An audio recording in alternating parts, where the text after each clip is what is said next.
Jelajahi cara baru mendapatkan informasi. Download Metro TV Extend sekarang. Keputusan MK mengizinkan kampanye pemilu bisa digelar di lembaga akademik tentu perlu syarat-syarat yang rigid. Meski keputusan MK disebut sebagai terobosan hukum, namun ada kekhawatiran jangan sampai ajang pendidikan politik di kampus malah menjadi perang politik di lembaga akademik.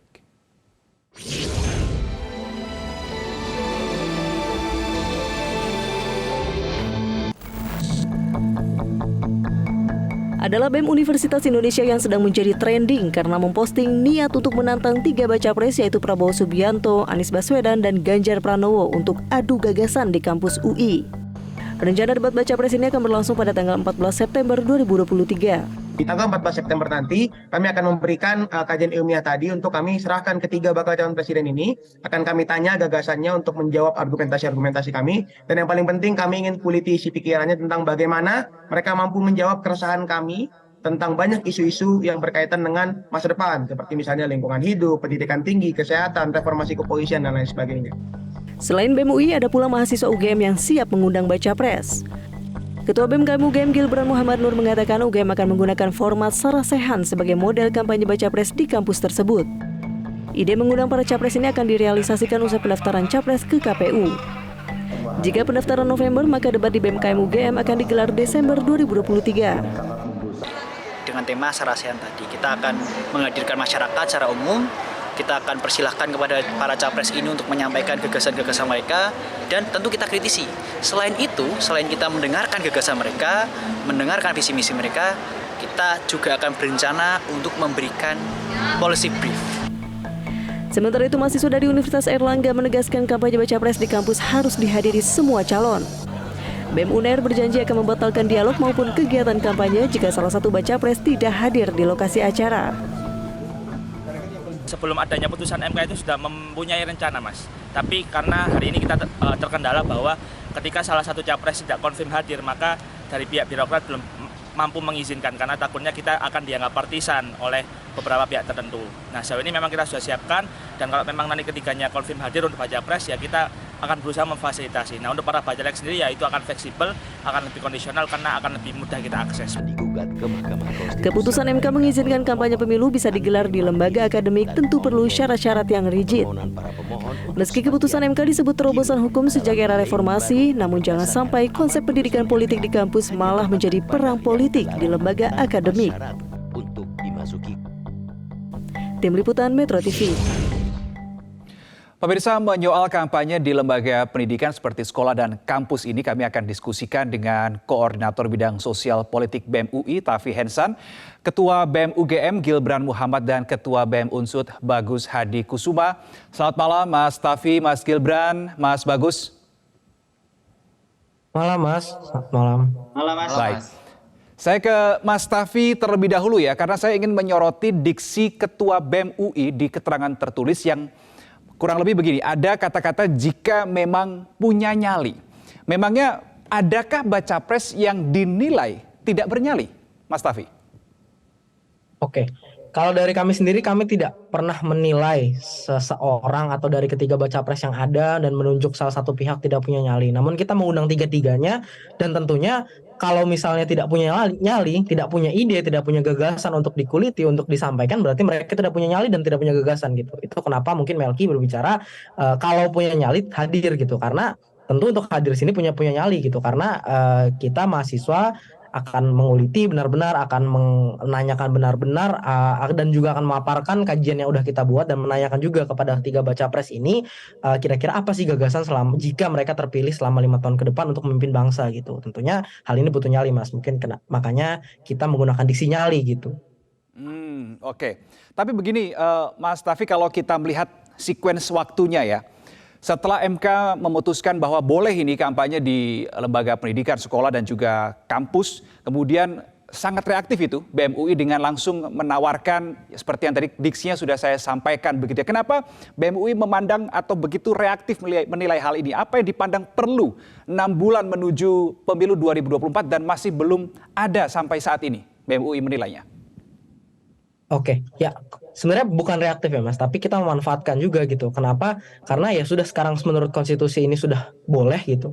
Dan kami menilai BEMS UI menilai sekarang yang sudah berjalan mulai dari deklarasi Pak Anies di beberapa setahun yang lalu, sekarang ini kampanye yang sudah ada yang hadir itu miskin ide dan gagasan gitu. Sekarang yang ada di publik, yang ada di media semuanya soal figur, soal partai ini mendukung apa. Tidak pernah ada gagasan seperti apa, program seperti apa, visi seperti apa yang ingin dibawa selama 5 tahun ke depan gitu. Semuanya soal figur gitu. Itulah kenapa kita memanfaatkan hal ini gitu. Putusan MK ini ketika sudah memperbolehkan untuk berada di lingkungan pendidikan tanpa atribut kampanye dan ketika sudah diizinkan gitu, kita manfaatkan momentum ini untuk mengundang ketiga baca pres ini untuk hadir dan memaparkan yang selama ini belum ada, itu soal gagasan, soal visi, soal ide mereka untuk 5 tahun ke depan gitu. Karena kita melihat belum ada gitu, dan kita mengundang mereka untuk menghadirkan hal itu gitu. Jadi ya kita masyarakat Indonesia, nggak cuma mahasiswa doang, kita seluruh masyarakat Indonesia tahu gitu apa yang mau mereka bawa sejak sekarang gitu. Bukan cuma soal figur lagi, bukan cuma soal partai lagi.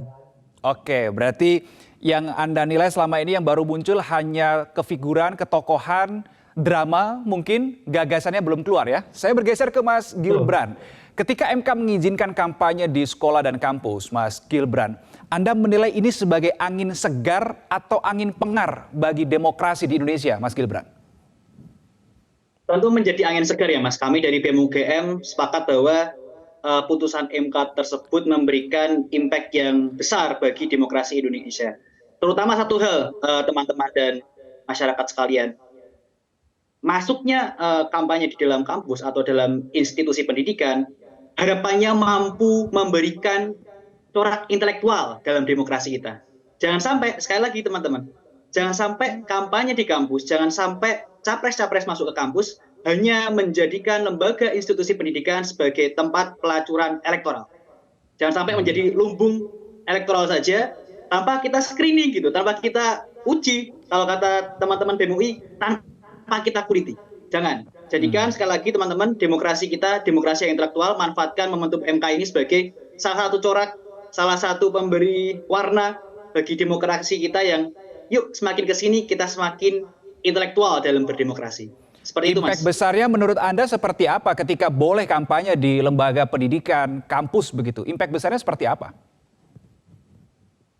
Seperti yang disampaikan Mas Tafi tadi, Mas, bahwa beberapa tahun belakang, demokrasi kita kerap disuguhkan dengan demokrasi yang kurang bermutu. Artinya apa? Tadi disampaikan bahwa demokrasi kita penuh dengan patronase, demokrasi kita penuh dengan penokohan, hingga lupa ada gagasan di sana.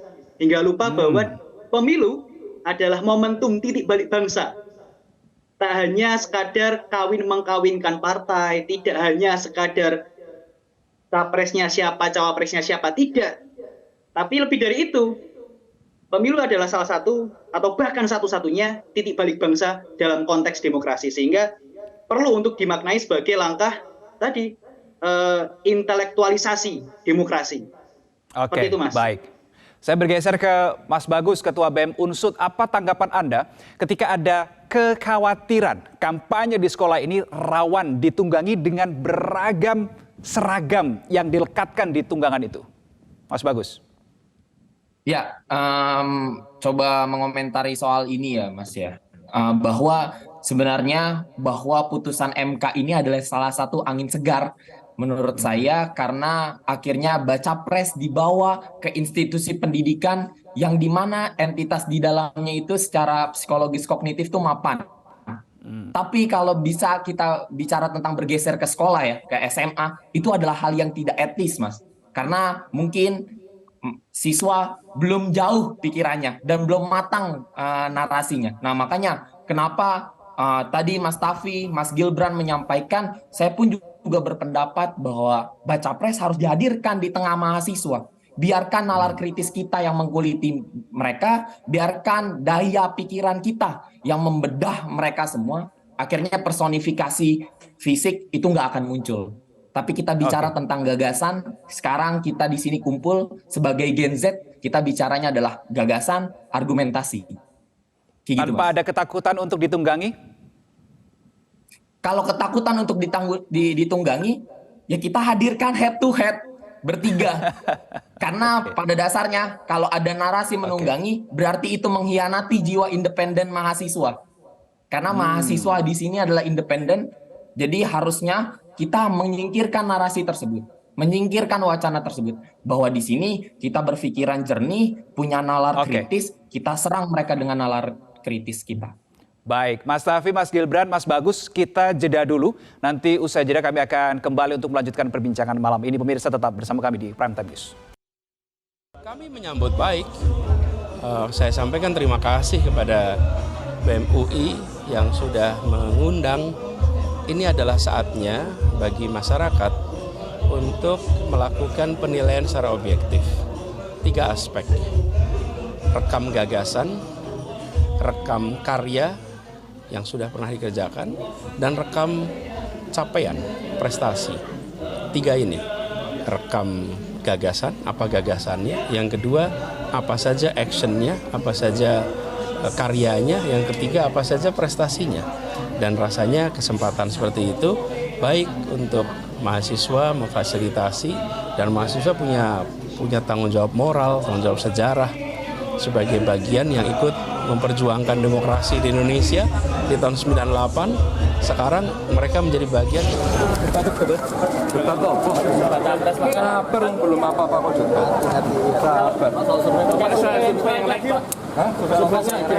Surveinya kan belum final. Ya, kepercayaan masyarakat harus kita sikapi dengan yang penting kita hindari sesuatu yang saling mengolok-olok, saling menjelekkan. Biar pemilunya menyenangkan. Ya, pemirsa, itu tadi adalah respon ya, kutipan respon yang disampaikan oleh Baca Pres Anies Baswedan dan juga Ganjar Pranowo. Saya ingin minta tanggapan Mas Tafi tadi, menarik yang disampaikan oleh Ganjar Pranowo, debat Oppo, belum final kok ini. Mas Tafi, responnya gimana? Oke, jadi ya ketika Pak Ganjar khawatir gitu, ini belum apa-apa, udah debat gitu. Kemudian Pak Ganjar tadi mengatakan takut ada pengolok-olokan dan segala macam. Ini bukan debat, Pak. Kita mengundang Pak Ganjar, Pak Prabowo, dan Pak Anies itu untuk beradu gagasan. Tidak ada debat di sini gitu. Untuk berdiskusi dan beradu gagasan gitu. Silahkan paparkan gagasannya, silahkan paparkan visinya, silahkan paparkan misinya. Seperti apa kebijakannya mau dibangun selama 5 tahun ke depan ketika menjabat sebagai presiden gitu. Jadi tidak ada mengolok-olok, tidak ada debat, tidak ada apa di sini. Kita mengajak untuk beradu argumentasi untuk mengetes kapasitas bapak-bapak sekalian. Dan ketika dibilang belum apa-apa, ya kita juga pertanyakan gitu, Pak. Belum apa-apa kok udah kampanye kemana-mana, belum apa-apa kok udah jogging kemana-mana gitu. Jadi yang dimasuk belum apa-apa tuh seperti apa gitu. Justru yang lebih didahulukan kan seharusnya visi misinya seperti apa, keresahannya terhadap bangsa tuh seperti apa, alasannya untuk maju tuh seperti apa, bukannya belum apa-apa tapi sudah muter-muter kemana-mana gitu. Makanya kita mengundang ini tanpa ada debat, tanpa ada mengolok-olok, kita cuma ingin mendengar apa yang ingin dibawakan gitu untuk bangsa, untuk kita juga, untuk pemuda, untuk mahasiswa, untuk masyarakat Indonesia ketika terpilih nanti. Jadi nggak ada yang namanya untuk mengolok-olok dan sebagainya.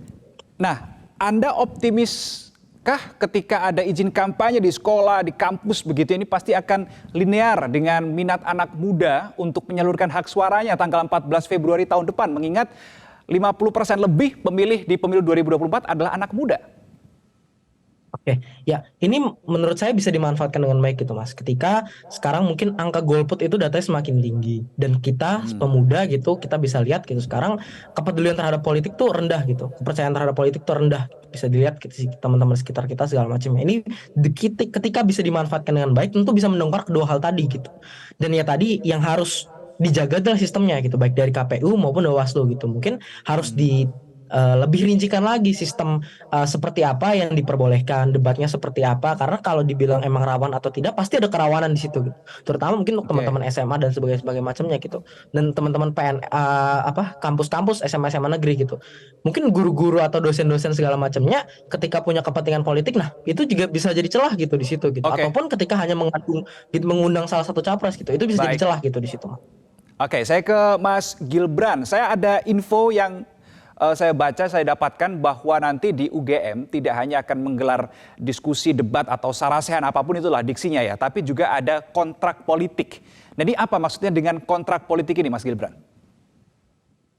Semangat kami dari BMKM UGM adalah satu, Mas. Jangan sampai kita pastikan bahwa capres itu masuk ke dalam kampus dengan membawa gagasan, dan mereka pulang membawa tuntutan. Tuntutan dari siapa? Tuntutan dari teman-teman mahasiswa. Karena apa, teman-teman? Kami merasa dari BMKM UGM merasa bahwa diskusi kemudian sarasehan adalah langkah yang baik, adalah step yang bagus. Cuma menurut kami, ya kita jangan hanya sekadar menerima mereka ngomong gitu ya. Tapi kita perlu untuk tadi apa? Memastikan mereka datang ke kampus dengan gagasan dan memastikan juga mereka pulang membawa tuntutan dari kami. Dan tentu tuntutan yang senantiasa akan kita kawal. Kita pastikan bahwa tuntutan kami dari teman-teman BMKM UGM dan teman-teman masyarakat akan dikawal dan tentu outputnya akan positif. Seperti itu, Mas. Nah, tapi kalau saya lihat track recordnya ini ada 2 baca pres dari 3 baca pres yang Anda tantang untuk hadir ke UGM ini kan adalah alma maternya ya, alumni sana ya. Bagaimana Anda bisa menjamin netralitas nih dari UGM untuk teman-teman BEM UGM untuk menjaga netralitas itulah? Tentu kami akan senantiasa netral. Karena apa? Dari awal kita sudah sepakat bahwa di periode ini kita akan melakukan diskusi seperti yang saya sampaikan tadi. Yang pertama. Yang kedua, kita akan sama tajamnya dengan ke semua capres. Kita belum bisa mengatakan 3 capres ya Mas, karena nampaknya masih ada fluktuasi di sana. Cuman yang jelas pun kalau misal Mas Ganjar dan Mas Anies akhirnya berhasil melanggeng ke kecapresan, yuk kita pastikan jangan sampai kalian berdua, Mas Anies dan Mas Ganjar, takut untuk datang ke alma mater sendiri. Dan kami pastikan kami akan sama tajamnya, entah itu alumni UGM, entah itu Kagema, entah itu Iluni dari Mas Tafi. Baik. Kami sikat habis. Oke, tetap akan disikat habis, netralitas tetap Anda jamin ya meskipun baca presnya mungkin ada yang alumni sana. Saya bergeser ke Mas Bagus, melihat situasi politik sekarang, kalau bahasa Mas Gibran tadi masih berfluktuasi gitu ya. Apa sih sebetulnya yang dimau anak muda di Pilpres 2024 selain gagasan dari baca pres itu sendiri? Ya, kalau keinginan anak muda jelas Mas, gagasan dan konkret aplikatif dari gagasan. Cukup itu aja. Karena kita seringlah banyak lip service, pembualan, para baca pres atau pejabat negara ini berbicara terlalu tinggi, tapi pelaksananya, aplikasinya itu nol besar. Dan itu kemauan kita. Kita bicara banyak kepentingan, kita bicara banyak isu banyak Mas. Lingkungan hidup, kesehatan, pendidikan gratis, yang dimana sekarang anak-anak muda yang terakhir adalah bicara tentang lapangan pekerjaan Mas. Gitu.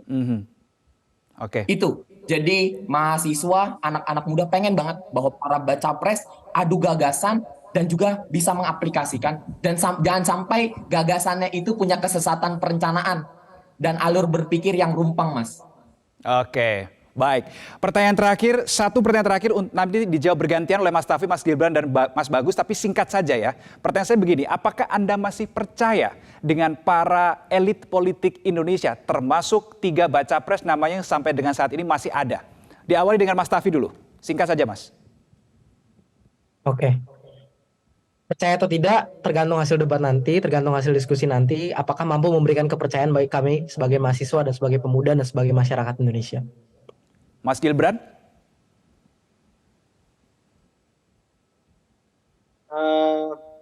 Pertanyaan susah ya Mas ya. Menurut saya, melihat kondisi demokrasi sekarang ini yang masih cukup rumpang, dan dengan adanya keputusan menjadikan institusi pendidikan sebagai salah satu sarana screening demokrasi kita, saya optimis ke depannya akan semakin membaik. Akan tetapi untuk saat ini, yuk mari kita sama-sama benahi. Oke, terakhir Mas Bagus, tanggapan Anda singkat saja. Ya, kepercayaan itu dibangun secara kolektif Mas, dan jangan sampai baca pres masuk kampus karena momentum yang menarik dan semangat yang bagus cuman karena momentum meraup elektabilitas. Jangan sampai nanti baca pres setelah nanti jadi presiden malah anti mendengarkan aspirasi mahasiswa. Ditemuin sama mahasiswa di jalan malah nggak mau. Itu Mas. Baik, terima kasih Mas Tafi, Mas Gibran, dan juga Mas Bagus. Semoga lancar nanti ya. Kalau jadi akan ada debat di kampus Anda masing-masing. Selamat malam, terima kasih sudah bergabung bersama kami di Prime Time News. Cara mudah mendapatkan informasi dengan satu sentuhan jari. Download Metro TV Extend.